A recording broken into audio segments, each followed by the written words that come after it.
Баршаңызға сәлем достар. Бүгін сіздерге оливье салатының рецептін ұсынғым келіп тұр. Бұл салатты барлығы біледі және де әркім әрқалай жасайды. Ендеше бастаймыз. Ең бірінші бізге керек заттарын дайындап аламыз. Осылай барлығын картошкасын, сәбізін, жұмыртқасын алдын ала қайнатып дайындап аламыз. Енді бастаймыз. Ең бірінші біздің тұздалған қиярларымызды барлығын осылай кубиктап турап шығамыз. Майдалап барлығын осылай видеодағыдай кубиктап турап шығасыздар. Мен жасаған салаттың ерекшелігі, мен колбасаның орнына осылай асылған етті қосамын. Сіздер колбасаны да қоссаңыздар да болады, бола береді.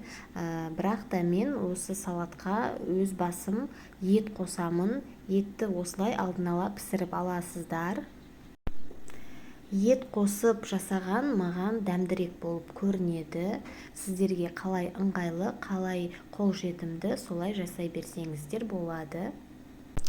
Ары қарай біздің келесі кезекте сәбізді де тура осылай барлығын кубиктап, майдалап турай береміз. Және де айта кететінім, осы асылған сәбіз, картошка, жұмыртқаны барлығын міндетті түрде толықтай суытып алған жақсы.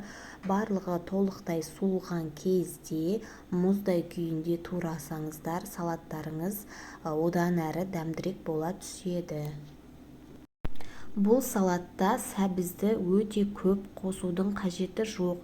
Сәбіз бізге салаттың түсін беру үшін қажет. Өзіндік дәмі бар және де дәмді.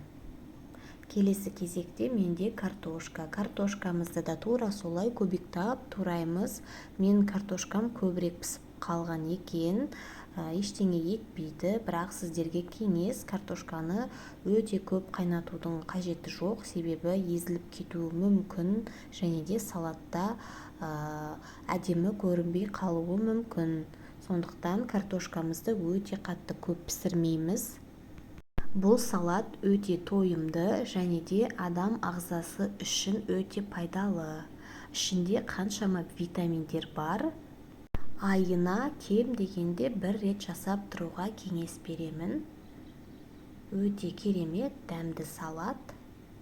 Келесі кезекте бізде жұмыртқаны да осылай кубиктап майдалап тураймыз. Ақ уызын және сары уызын барлығын бірге турайтын боламыз.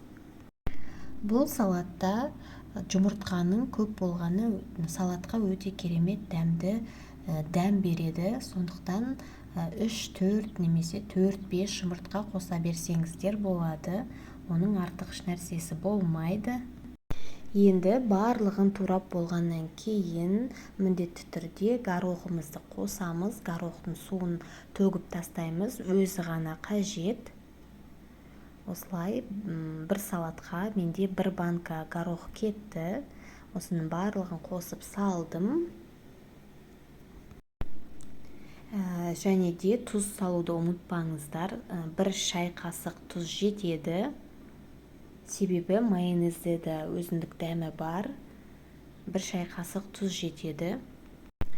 Осылай барлығын араластырып аламыз.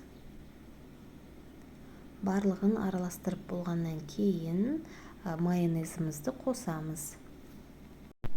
Майонезді өте қатты көп қосудың қажеті жоқ. Керек мөлшерде, орташа мөлшерде қосқан дұрыс. Майонезді қосып болғаннан кейін барлығын тағы да бір рет араластырамыз.